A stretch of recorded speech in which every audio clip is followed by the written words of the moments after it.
Okay. Well, hello. Welcome to Drawing with Fire. I'm Valarie, your neighborhood pyrography artist, joined with hubby. Okay. And today we are adding color and trying to make sure that this is bright enough for everybody. I got the lights in my eyes, but I want it on the screen, if possible. All right. Hey, Spence. Hey, Greg. Hey, Andrea. Do we see this okay? I know this doesn't look as... Let's see, let me adjust this just a hair. Alrighty. So today we are adding color, and I am using the Caran MUSEUM Aquarelle. There we go. I'll get it out. It's Swiss. So not my native tongue. Oh, I thought it sounded French. Nah, it is. I have darkened up my wood the way I want it. Spent a lot of hours, like another 10 hour plus, trying to darken this up. So we're going to move things around. Now with watercolor pencils, regardless of brand, you can activate them with water. Wanda's here. Hey, Wanda! You can activate them with water or use them as a regular color pencil. Your choice. This, and I have everything linked down in the description except for like my water bucket and brushes. This is a Creative Arts palette. Specific on this side is rough. This is the one you see me always use. That's why it's stained. It's rough on this side to remove pigment, whether it's the Neo colors or a watercolor pencil or what have you, in order to wet and use as paint. And then this side is slick for paints as well. So I'm going to flip that. It does stain very easy. And we are going to make sure I have all of the graphite off. I think I'm going to do one more erase just to make sure I got everything. But you really did a lot of work. Oh, I did. I should have posted a photo of where we ended last week. There we go, and I probably should quickly, where is my brush? There it is. Wipe off with denatured alcohol. Now I did use some hot air to help speed up some of the heating up or the darkening up of the background. I have wiped it off with denatured alcohol already once before, so there shouldn't be a whole lot that comes off because it's been done a couple of times. And because this is an 1/8 of an inch thick board, it warps very easy, and it really, really warped. And what I did, if you get a board that warps while you're working, especially because of heat, the easiest way to unwarp that board, so this is my denatured alcohol. I got enough to wipe down. The easiest way, plus we'll see how dark it's going to go with varnish, or closer to anyway. The easiest way to get rid of a warp, which I didn't do last night, or this would be laying flatter, is to flip your board. I put a smooth paper towel down. When it warps, because the heat was concentrated on the front side, on the top and bottom, it curls like you see here. If you wet the middle of it, lay another paper towel down on top of it, and then weight it evenly. I did about 15 pounds, but if you weight it evenly and let it sit overnight, it will flatten out your board. Now, because I'm adding water to the wood, there might be a little more warping where I have to do that. Not a big deal. I will just do that again. Alright. I'm going to pick a pumpkin. I want to go with this pumpkin. So I can go ahead and move this over. Here are my... So the colors I picked for this pumpkin... Well, the pumpkin colors that I picked are oranges, yellow, and green. But I'm also going to use these same colors, one or two of them, in the leaf, in the 2 maple leaves as well. And that's to keep everything coherent and even with each other. So I think we're going to start by laying out some yellow. So I'm going to lay out some yellow pigment. These have the stars. 4 and 5 star are light fast, and we will discuss light fast here in a few as to why that's important. We've got this color. We've got, this is Cornelian. Give me some space. I'll do this so you guys can see me pulling pigment and see how we just scribble on some pigment. We want that pigment dust if possible, because we're going to use it. I have different links down below for different watercolor pencils. Like I said, these are super expensive. And there are other good alternatives. I'm going to take this orange. And you can get a smaller set. And here's what we're going to do. So here's some orange. I'm going to take my lighter yellow, which is this one, which is just yellow. And I'm actually going to make a new color.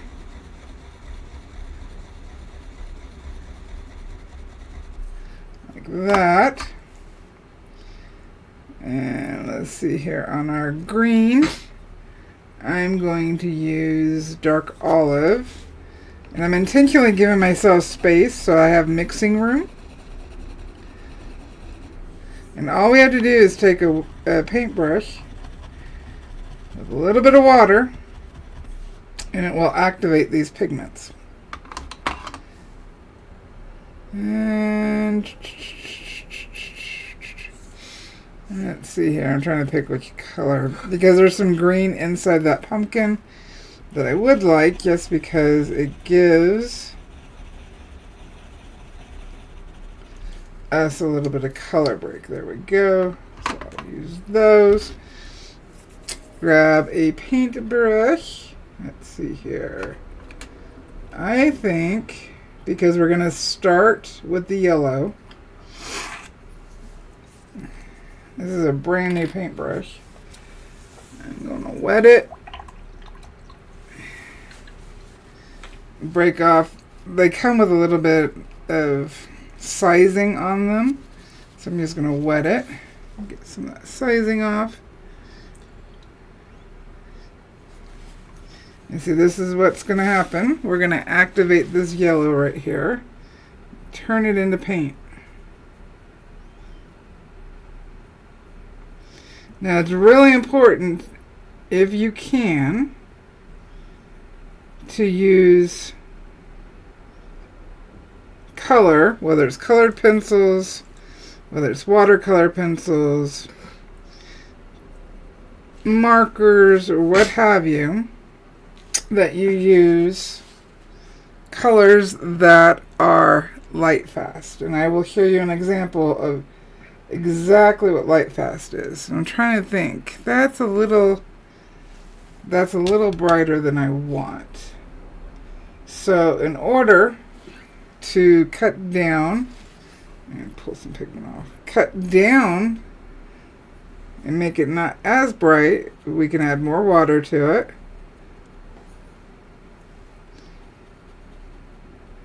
Remembering that the wood, the color wood, is going to interact with this. I'm going to grab another paper towel.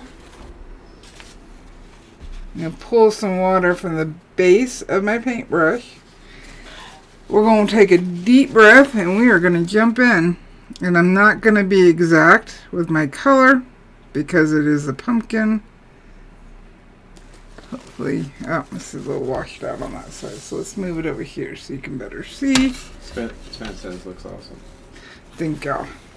I'm gonna go check on them. They're very quiet.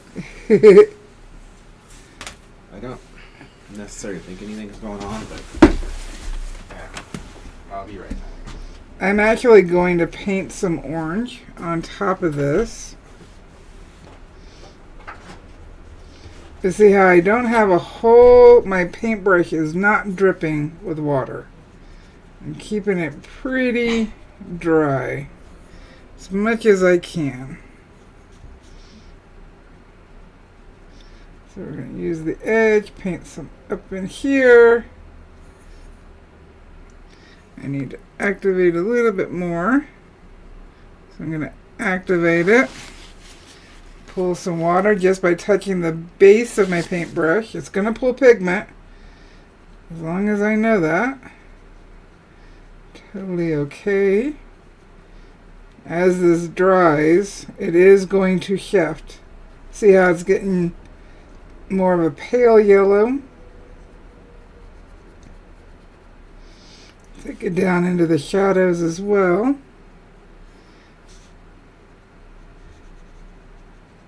Now I could take these pencils and apply directly to the wood, just like a colored pencil, or I can also activate it like you saw me do on the palette. But with that activation, it requires more water. You are going to raise the grain. So if you don't want to do that, however you can remove some of the pigment is going to help you a lot. Pull some more over. And let this one be a little wetter so we can see. Anywhere I paint over a little more, it's going to darken it up.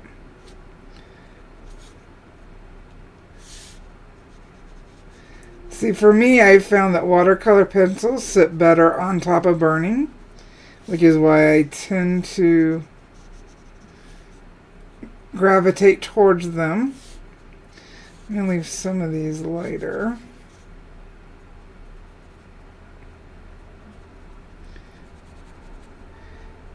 And this is going to dry very quickly because we're not using a whole lot of water.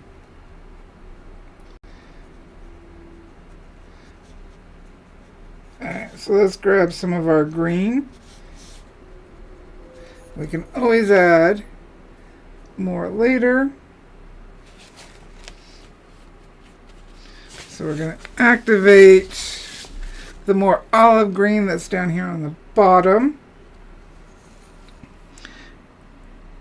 And with these pencils, regardless of brand, when the pigment dries on this palette, if I'm not done or what have you, or I want to use it on a different project, I can reactivate just with a little bit of water and do exactly what I'm doing here and continue using that pigment. So I'm not wasting anything. I put a lot on here. So I'm going to kind of just bounce it around.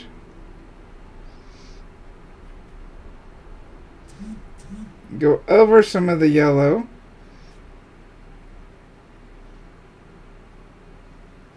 Which may shift it a little bit, which is perfect because then it just incorporates it.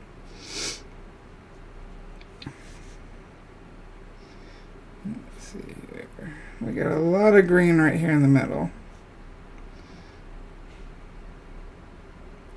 Then we're going to switch over to the orange. Now the orange is going to have several different colors, which is why we mixed a color, making our own color. Let's see here. I might need to activate the other green just to kind of shift the color, but remember that I'm going to have to use it somewhere else so that it all makes sense. It's more water. Wanda says dogs are like kids. They really are. If quiet means trouble. You know, and it was. We have a problem with two of our dogs. The puppy, I guess she's still a puppy technically, or no? Mm-hmm. She's a puppy until she's 2. Okay, so she's a puppy. And Morgan, But they eat in the bed again. they like to chew up the beds that they sleep in, their dog beds. And they just tear the fluff out of them. And a lot of times when we turn our backs, that's what's happening, especially if it's quiet. Okay. So some of these beds, actually the beds that we have left don't have much fluff left in them, but they've managed to find some. So anyway, it's a little frustrating. Also, I had to clean up a mess. Oh. I don't know why, because like she's potty trained, but apparently maybe the anxiety of us being in here or Maybe. change of schedule or something. Anyway, So what I'm doing is just getting a drop of water on my brush. And I'm reactivating this pigment to blend it out, to soften it up. And that is one thing you need to pay attention to in regards to watercolor pencils, is even on the wood, they will reactivate. So you gotta keep that in mind. I feel like we need a little darker green in there.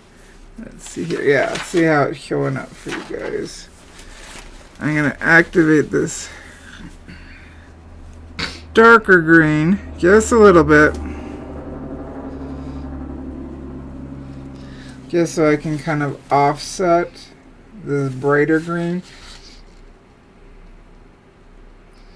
Drop some in where I wet it a little bit.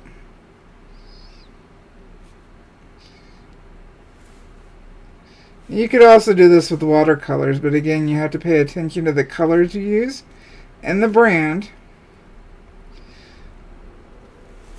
because if something isn't light fast, it's going to fade. And once I hurry up and get this pumping in, I'll show you what I mean by fade. When something is light fast, it holds its color for a certain amount of time. When it's tested light fast, there's a lot of things that companies are doing nowadays that don't fully test them, and you have to keep your eye on that. Drop some more dark in here.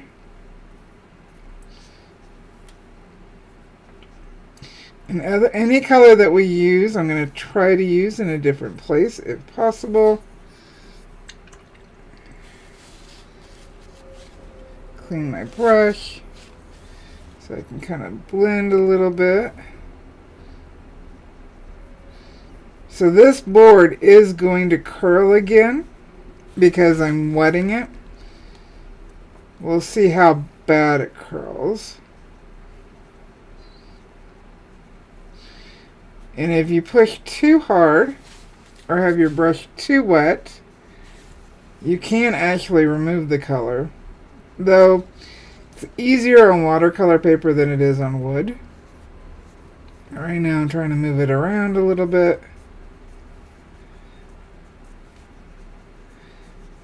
We're going to mix some orange and see which color I want to use.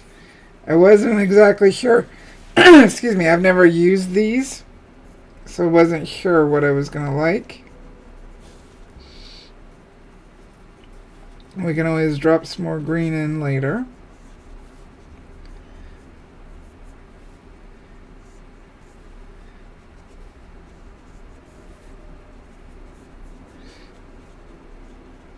But I like watercolor pencils because in general, they allow the burning to show through.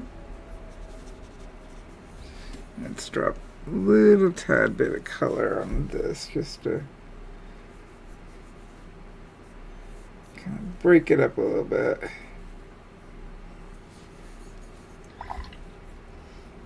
Now, if a color is too bright for what you like or that you're wanting, in order to darken a color, you don't use black.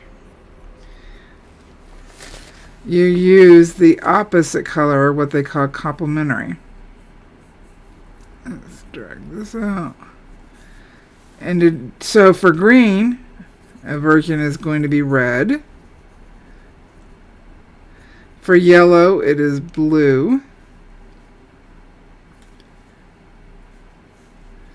Purple and orange. Purple and orange, which is one of the reasons I'm going to have purple in this. Oh, excuse me, sorry.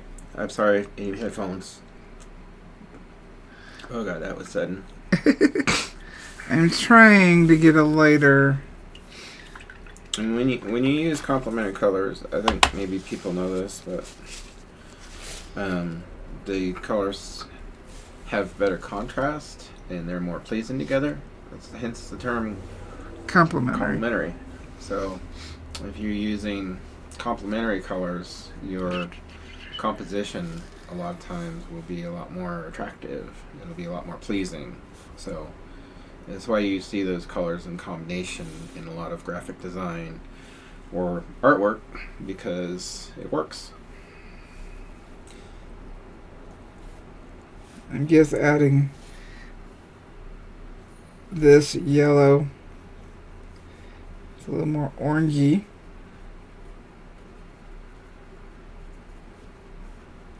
Then there's a whole thing to learn warm colors and yellow color, or cool colors.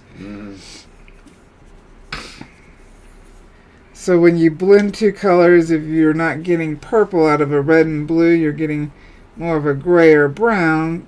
That means you're mixing a cool and a warm together, and they're graying each other out.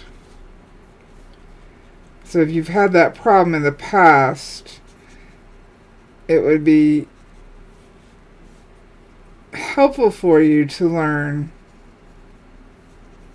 how to mix colors. And in learning how to mix colors, that also means you don't have to buy as many paints. Alright, let's see here. Something interesting about that too is that warm colors will appear closer, and cooler colors will appear farther away. Oh, that's good to know. I didn't realize that. It's the psychology of it, actually. It's like human beings tend to want to bring warm things closer and keep cooler things at a distance, and so. Which is funny because I'm the complete opposite. I'm a cool color person. I prefer cool colors. It's funny. It's funny until we actually talked about it, you and me. Like a lot of times, I was not aware that I was using cooler colors, but I have a tendency to use cool colors in my work. And you may find the same thing, is that you work better with cooler colors or warm colors. So it's another thing to experiment with, and it kind of lies outside the purview of wood burning, because wood burning is mostly monochromatic. But when you are deciding to add color, it certainly is. It's certainly worth noting. And I think, like Valarie said, like if you ever have a chance to take a color theory class, it'll be really invaluable to any of your creating, whether no matter what you do, because it'll teach you a lot about what to do and what not to do, how to get to the colors that you need more efficiently. In my color theory class, we were only allowed primary colors, and then we had to mix everything. We weren't even allowed black. We were allowed white, but you can mix every color off of your 3 primary colors, and you can also mix a very convincing, beautiful, deep black color with your primary colors as well. But again, that's something that it'd be useful to you if you're planning on using a lot of colors. It'd be invaluable to you. Maybe we should have just a play live of just mixing colors and discussing that. That could be fun. It's very stressful because my class. Not for me. It was enjoyable, but it was stressful at the same time because we had to do these gradient charts and of all the different colors, and so we had to match our samples that, you know, as closely as possible with only using the, you know, our primary colors. And so you know, to get to sometimes like a very specific shade of whatever color it is, it can be kind of complicated at first, but you know, once you wrap your head around it, then it's not so bad. So I'm intentionally leaving some space. And pick up some more color.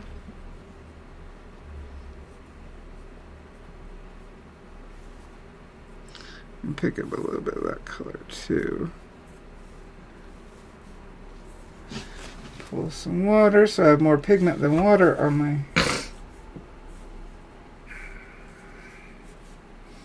See, I just added a little bit, tiny bit of that orangey red, and it shifted the color. Now it'll dry a different color. It'll dry lighter, as you can see from all the other stuff we've done.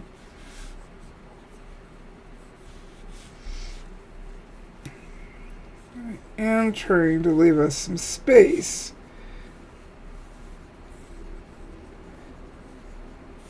Let's see here, down here, very carefully. Very carefully. I'm going to have to go back in with a smaller brush.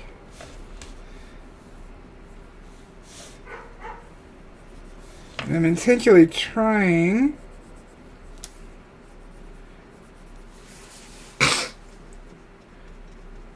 to pull the color into some of the orange or some of the green and the yellow, just so they come together. That yellow is a lot brighter than I expected. Smith says it's making a stem on the pumpkin in front very cool. You mean cool colored or like it looks cool? I think it means it looks cool because now it stands out more. Ah. See? I think that's what he means. Yeah. Yeah, and you know, and I think color is very powerful. And when, you know, you're dealing with monochromatic work like pyrography, you know, you're dealing with a lot of the same shades of a very similar color. Yep. And it does make you more efficient because you have to do more with less. And so I think when you get access to color, you can also be more efficient with that because you're already kind of trained to deal with those limitations. So a little color goes a long way, and you end up not having to use as much. And probably really shouldn't, because if you did, you'd just be painting over your pyrography piece, yep. And then it wouldn't really be pyrography, you know? So I think that accents are the way to go here. Yeah, I put a lot of pigment out, but I did that also in the hopes that I use it all, and I don't. need to lay any more down. That's why I put so much down. So I'm trying to leave some space for some of the lights, but we definitely... And I'm okay if my paintbrush kind of splays open like that, because that just allows me to scrimble a bit more. Looking at it, I would say...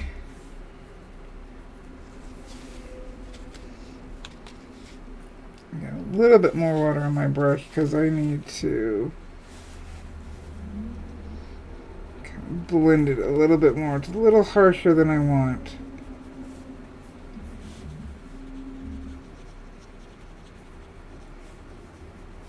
And some of these areas, if I get it while it's wet, I can drop some pigment in and hope that it's going to do less traveling because we're working on wood compared to watercolor paper. Trying to blend some of it out a little bit. That yellow is a little stronger than I wanted. A little bit more water. I've gotten that pretty wet.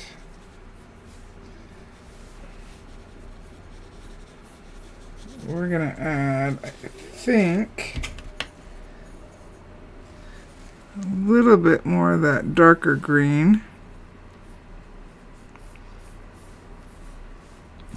And I might actually pull some red to kind of tone down the green. I'm trying to move it away from my red so I can keep it pure. See how the red really browned that out. So I'm going to add a little bit more green back into it.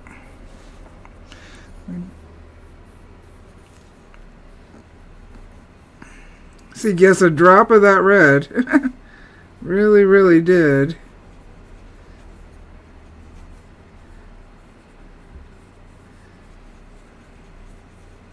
shift that green. But since I've used this green, let's see, I'm just going to put some drops, kind of break it up. See how it's kind of moving around? Might be a little hard to see. I should zoom in maybe.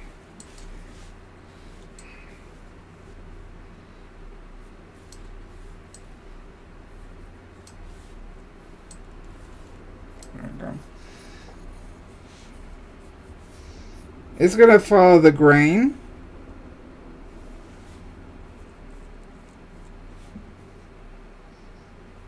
Unlike with watercolor paper, it'd kind of spread out. But we're working with wood, so it's going to follow the grain.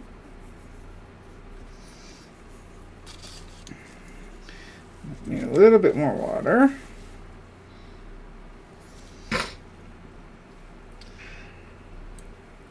Because I want to kind of move it around.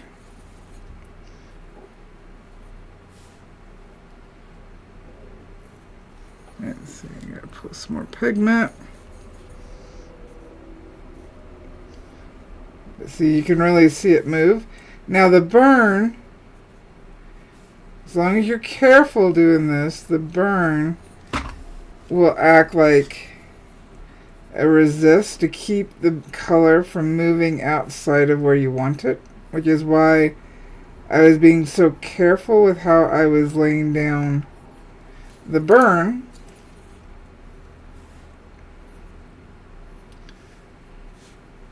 There we go. Let's bring some of this darker color in.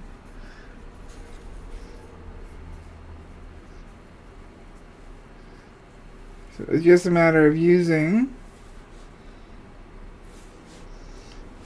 two colors that I'm going to be using throughout the piece to kind of calm it down.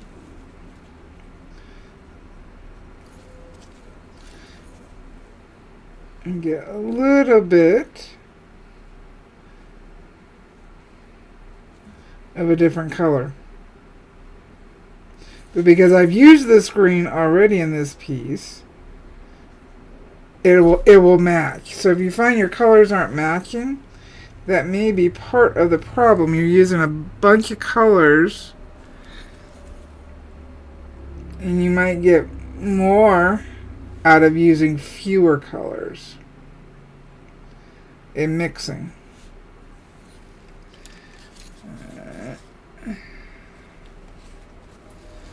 Let's see here.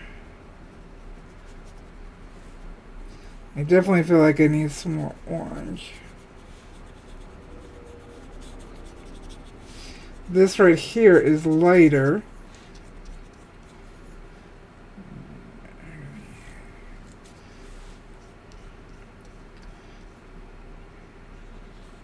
I'm just trying to bring it all together. We can keep some of the brighter colors. I just don't want it to be too bright.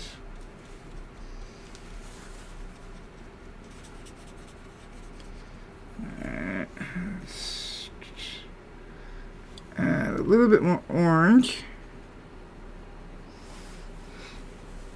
Carmen's here. Hey, Carmen. She says it's been way too long. It has.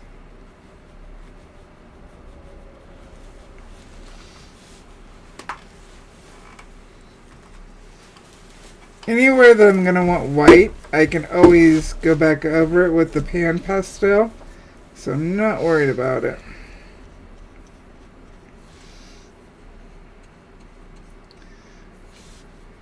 I call that artist eyeshadow. So I'm not even going to worry about that. Let's see here. I'm trying to keep my arm from being in front of the camera all the time, but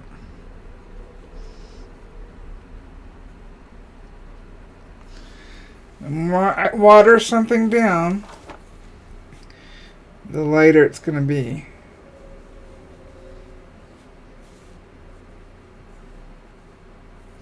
Now, this color is going to pop more when I varnish. So I need to keep that in mind too. There's not going to be any more denatured alcohol touched on it. So I can't test. In fact, if you're using regular colored pencils, denatured alcohol will can actually liquefy your colored pencil. So if I paint some orange over that yellow that's a little too yellow for what I want, it will calm it down.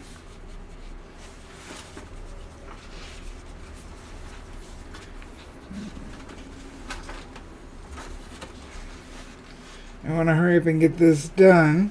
I may have to work it back and forth, just like if I was burning, to get it the way I want it.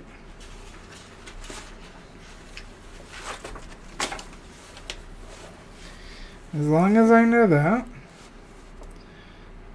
hopefully I will just relax and add some color. Now I'm going to add a little bit color inside the cup right here, because that's where the pumpkin is showing through. If I accidentally get a little too crazy, I can always put some white over it, but I think I did okay. Now, this oak leaf is not going to have any color. And I think when I varnish, the colors are going to be brighter like this. Just like with the burning, it kind of tones down when it dries.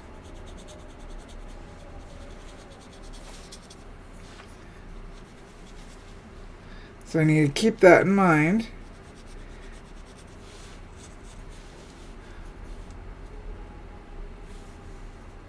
So we'll let this be for now.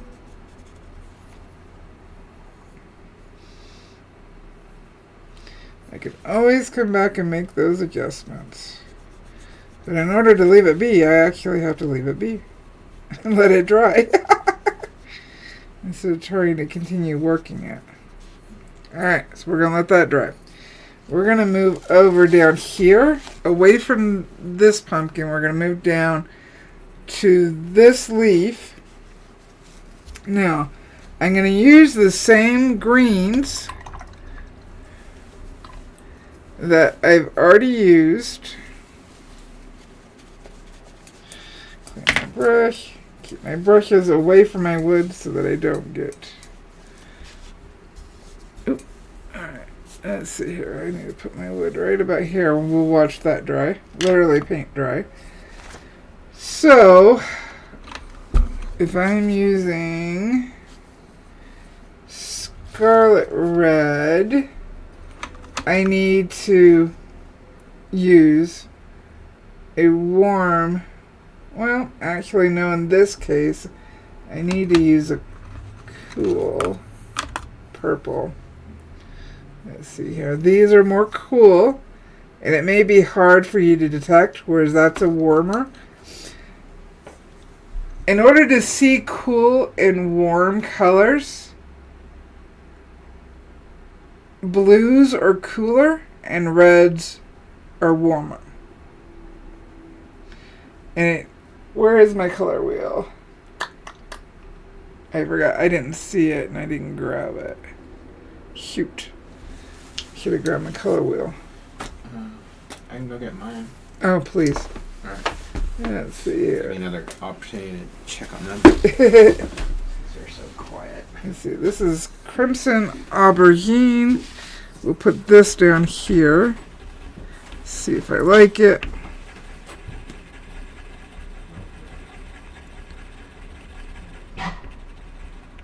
I like...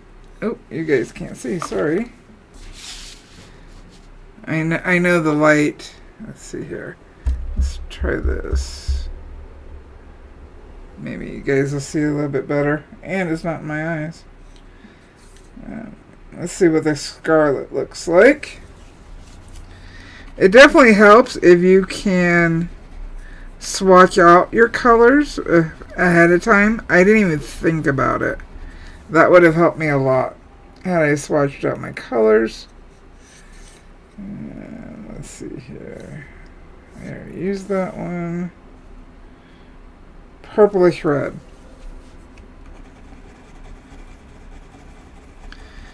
I think we'll start with the purplish red. I don't need too much. There we go. I'll turn this so hopefully you guys can see it better. And I'm going to start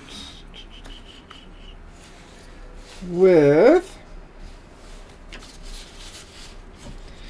I did grab a scratch piece of wood. And we're going to use that here. I should have been using it the whole time.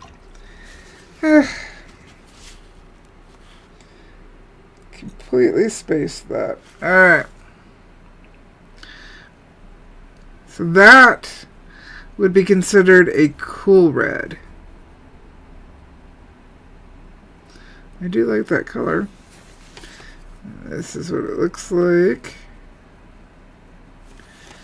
Definitely needs some more water.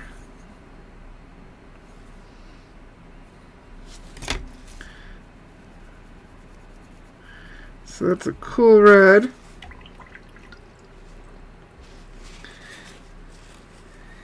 And then this is the purplish red up here.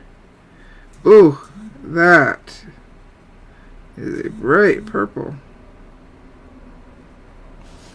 Let's see what happens when we... I don't want to purple that red. They're that bright. That's too bright. I'm glad I tested it. Let's check this one. Yeah, that's better. This is closer to a fall color.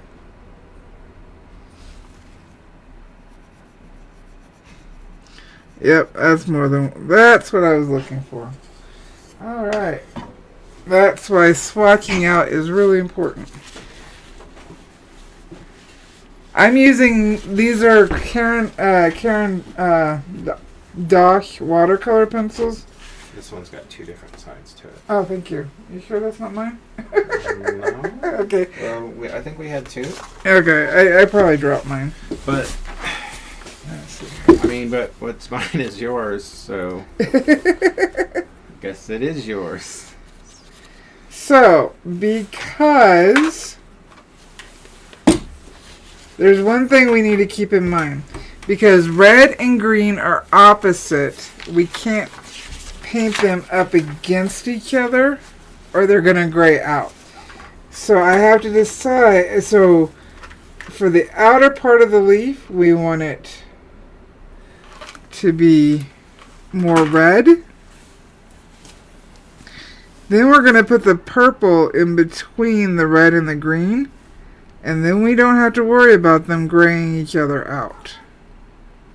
So when you say gray out, are you talking about the interaction when the 2 pigments touch? Yeah. Okay. Because like when they're next to each other, as long as they're not like intermixing pigments, then they're very vivid. But once you intermix those pigments, that's exactly right. Like any complementary colors, you probably already said this when I was gone, but if you take any complementary colors, whether it's yellow and blue, purple and orange, green and red, and you mix them together, you're always going to get a gray. Like if you need a gray, just mix 2 complementary colors. The quality of that gray is going to vary depending on which 2 complementary colors that you mix. But if they're complementary, they're going to make a gray. So it's important, like when you are color mixing, like unless you're specifically trying to get a gray, you need to be aware of that. Otherwise, you're going to end up with a lot of gray paint. And that's like everybody remembers when they did watercolors as a kid. Like if you mix all your colors together, eventually it's just going to turn brown. Yep. But that's part of that. You mixing those complementary colors together, they become gray. I'm intentionally wetting this part, so hopefully it'll be less bright. The wood really sucks up the water, so you got to keep that in mind.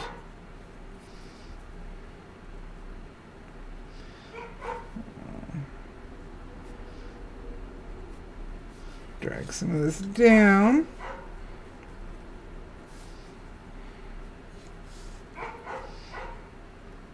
I can add a little bit more red into the body of the leaf. And we also need to remember to do it underneath as well, because it's turned and leaves are transparent, or semi-transparent. And I'm trying to carefully not touch the pumpkin behind, although it would help if I use some of this red in the pumpkin. So we can see how it's really lightening up where I have less pigment and more water versus more pigment like here.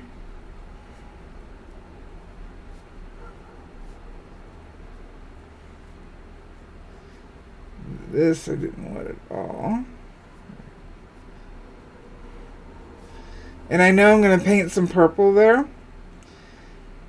So I'm intentionally pulling that red down so that it mixes with the purple, just like with the green and yellow.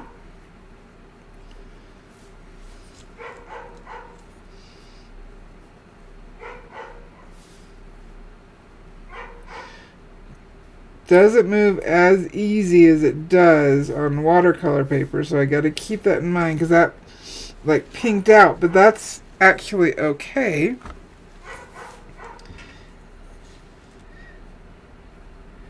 Is Roxy's barking too loud?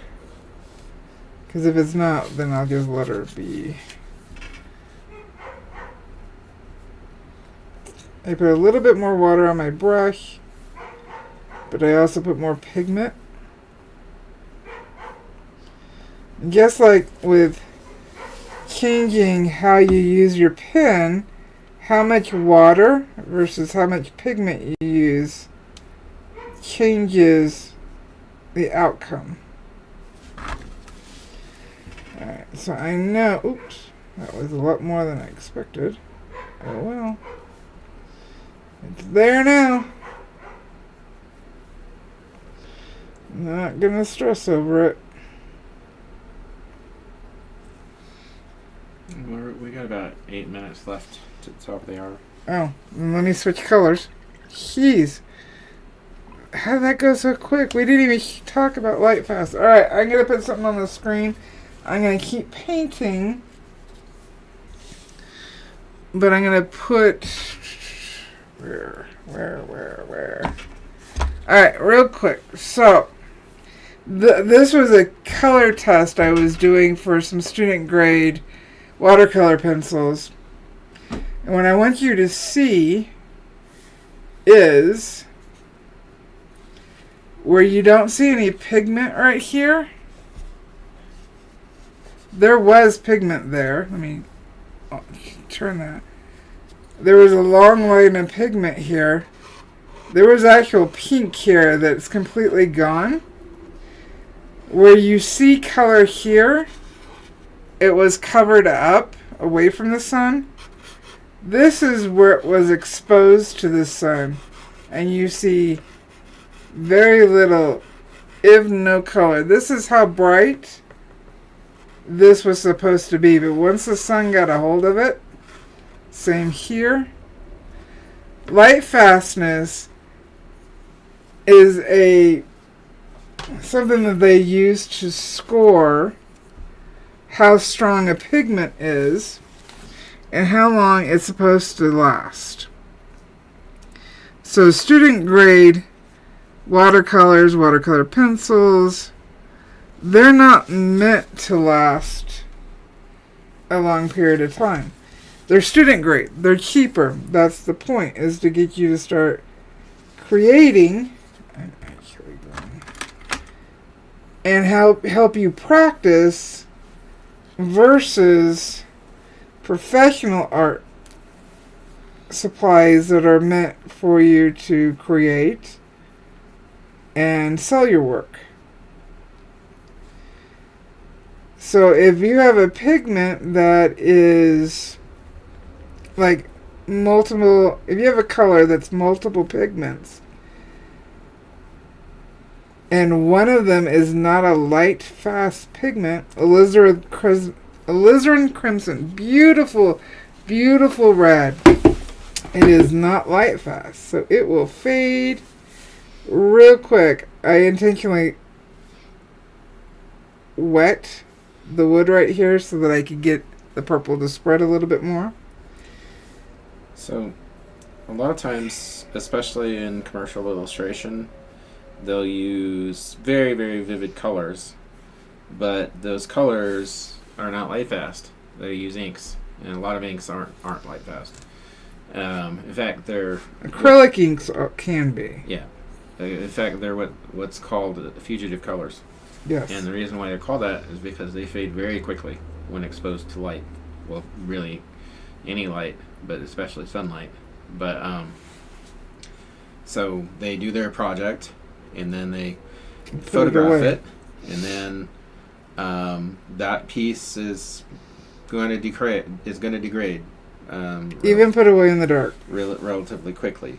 And it's really important to know, like, even if you have, like, student colors, like, especially if you want a piece, around, and, you have wood burning or whatever, you do want light fast stuff on that because you've already put all this work into it. And so it's heartbreaking to, come back, a year later and see that all your colors bleached out. I did a commercial project for a comic book store, and I at that time I did not know about light fast.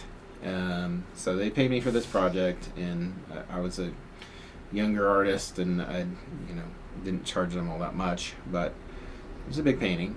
And this is in Anchorage. Yeah, in Anchorage.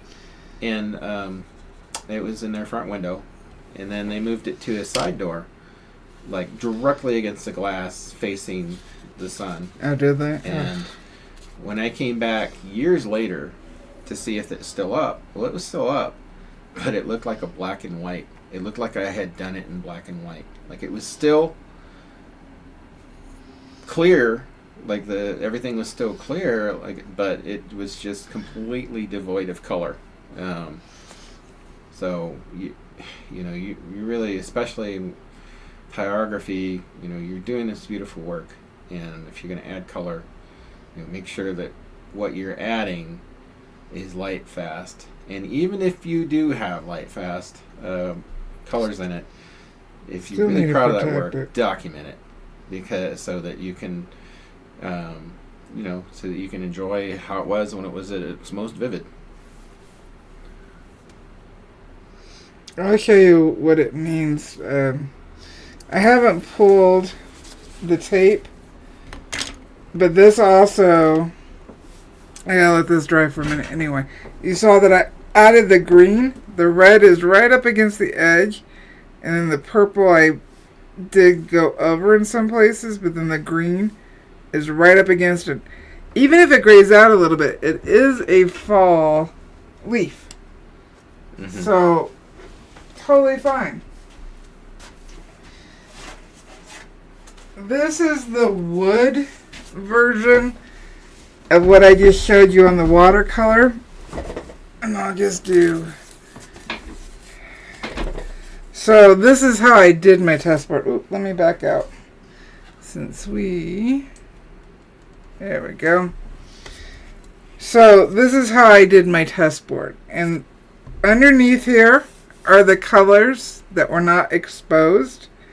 Above are the colors that were exposed. Again, these are student grade watercolor pencils. I laid the pigment down May 2022, and I pulled it from the window in February of 24. So almost 2 years. I also tested UV spray to see if that would save it. But that's more what this has to do. You can see how much the colors have faded. Let's see here. So this had UV spray, so it's a little brighter. I have to go back to the video and see how I laid it down. This right here, in this area, is raw wood that was covered. The tape stuck to that. You can see how the wood darkened more so than what have you. Okay, you can see here I painted where it's shiny. That is varnish. And back in 2022, this would have been the old varnish I used to use. The polyacrylic. And I wanted to see if the polyacrylic, which I knew it wouldn't protect, but again, I was testing. So we will quickly pick a color. We'll go here. It's a short one. And we will pull. The purple and blues show up better on camera, so we'll pull that. I've got it's a piece of paper taped down. So that's why you can see how the tape deteriorated. I don't want to pull them all out because I still need to finish that video one of these days. But I do want to show you why it's so important, if you're going to add color to wood burning, to pay attention to the supplies you use. I'm just going to cut this one for now. It's fine.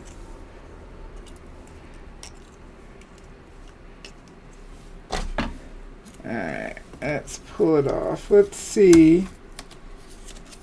There we go.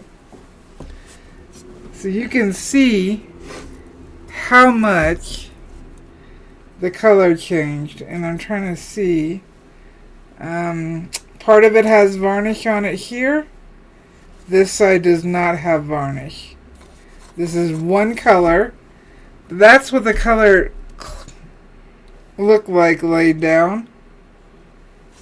And I think I also rubbed right here the pencil directly onto the wood. And then this is adding water and seeing how it looked with the burn. And so this is rubbed down. This whole line right here is rubbed down. And then this is adding water. And this side is varnished. This side is not. Varnish did not make a difference. Oop, there we go. See that a little bit better.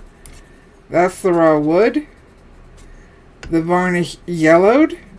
That's good to know because I hadn't had a problem with varnish yellowing, but it sure did with these, didn't it? So this color is 100% absolutely not light fast. In fact, none of these are, because in order for it to be light fast, they'd have to use more expensive pigments and less fillers, and that makes a watercolor pencil more expensive. That's why student grade is meant to practice, to learn, to get your bearing, have fun, play, what have you, in a journal or whatnot, but not for any work that you want to stick around. It might be, Spence, it might be. But you can see this is how the color started. And that is how the color, and we're just looking at 106, 43, and 92. Because this is the uncovered version of the color below. This covered here. So we're just going to pay attention to this row. I also wanted to see what the actual burning would do as well. We can see that the burning lightened up more so than what it was down here. Trying to see. And that's under varnish. I'm using the glare to see where I varnished and where I didn't. So I need to get this video done to really explain it to people. If you sell your art and you want to add color, do not use student grade products. Because they're just, acrylic paint, slightly different.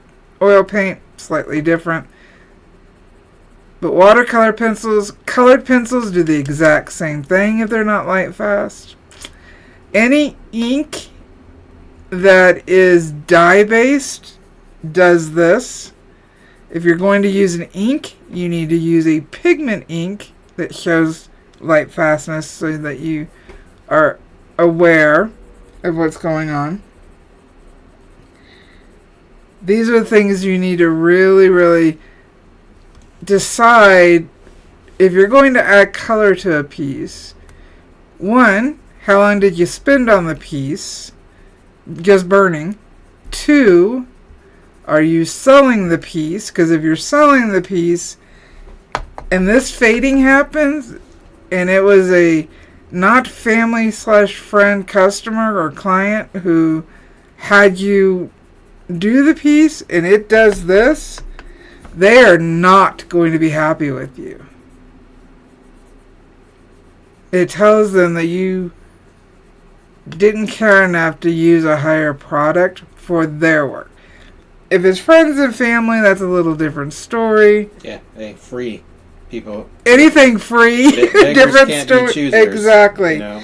But somebody who paid good money for burning with color added, and this is what the color does, and under 2 years, even if it's not in direct sunlight, it will still do this. I just use direct sunlight because it's quicker. Excuse me, even though I didn't get the video done.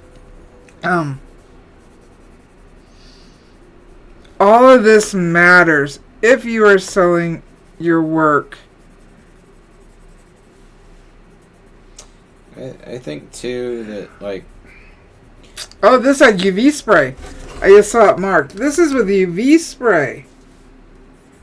Oh wow. So even with UV, sorry, I didn't mean to interrupt, but I used UV spray and varnish on the right side of each color because I wanted to see if that would help with student grade art products, and it does not help. And that's with UV spray. Whew. All I was going to say is that when you do a commission like that, or if you're selling a piece professionally, it's important to always include instructions for care. Yes. And one of the things on there needs to be, whether it has colors on it or not, you tell the client, like, do not display this in direct sunlight. And like you'll see, like, museums and stuff, they'll have paintings that are illuminated and stuff, but that's a different lighting. Different lighting, and the glass in front of it, mm-hmm. and how the artist finished off the piece. Mm-hmm. And so it's super important to have those instructions along with the piece, and also to, like Valarie said, to use as quality as materials as you can to try and impede that progress. But even so, in those care of instructions, you still probably should let the client know, like, hey, I've used the best materials I can, but these colors are going to fade over time, and if you display this in bright light or bright sunlight especially, it's going to accelerate that fading much quicker, because it's inevitable. And then also that covers you, because if you don't tell them that, then they're going to be upset. But no matter how professional you are, there's going to be some fading. But if you let them know that, then they can try and be careful with it, but even so, they're going to be aware of that fading over time, and that's going to have to be okay. That is the nature of art. Yeah. Unless it's sculpture, unless you're working in marble, your work is gonna degrade over time. So this side has UV spray on it, and I can still see how much it faded. Wow. I think too, like, there was shading on this flower. We did a live starting this board, getting it ready for this test. I think something else that you can do with a client like that, especially if you're charging a decent amount of money, is give them as part of that package of the art. If you were concerned about it, you could give them a print of the work, and of course a nice photo file of the work as well, so that you're covering all your bases there, especially in cases of commissions. But it's always really important to let the client know that, hey, you can't do anything about the passage of time, and there's going to be some fading. You know what? Next week, members, we're going to continue coloring this. For our members live, since this whole thing we did as a public live for the members, we're going to finish painting this and going over more of it. So if you want to become a member, just hit the join down by the like button, of which I hope you've clicked, and the subscribe button. And we will color more of this next week. But you can see how I started the leaf, and I will do more of the green, and then thank you, Spence. We will finish coloring. So I will leave my stuff out. Luckily, these pigments, I don't need to wipe them. I don't need to clean them. I can leave them exactly like this. Probably cover it up because I do have some loose pigment. Or I might actually wet them all so that I can get the pigment, seated. And then we will finish this next week. I knew it wasn't going to be finished today. I thought I'd get a little further, but it takes time, and I have to be okay with that. We got the bases done, the basic part. We discussed what I wanted to discuss. So I think we are okay in that regard. Just wanted to see if this would because it's down in the grain. I wanted to see if it yep, it does. There we go. It did reliquify a little bit. That's why when I do finish this, when I go to varnish, I will be spraying it with this fine art fixative, which also keeps whites and lights from dissolving. It has UV lights absorbers and stabilizers. I'll do 2 coats of this, followed by probably 4 coats of the Liquitex acrylic varnish or water-based varnish. This is also has UV stabilizers and protection in it.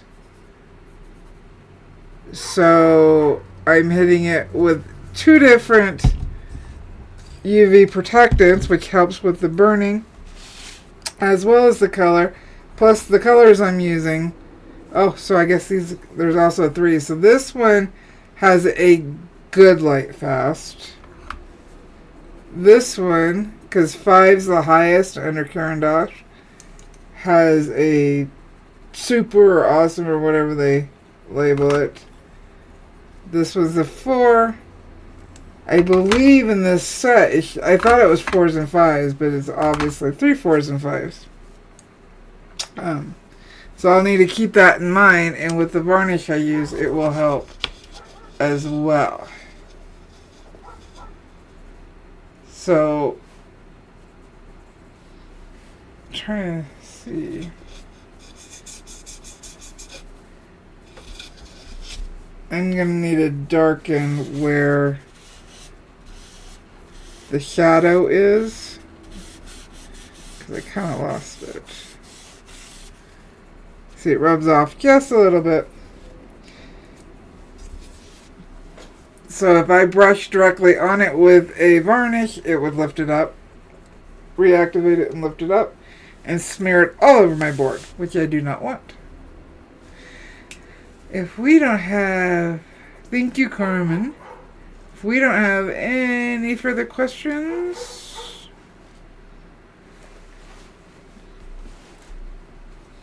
we're going to say this. This.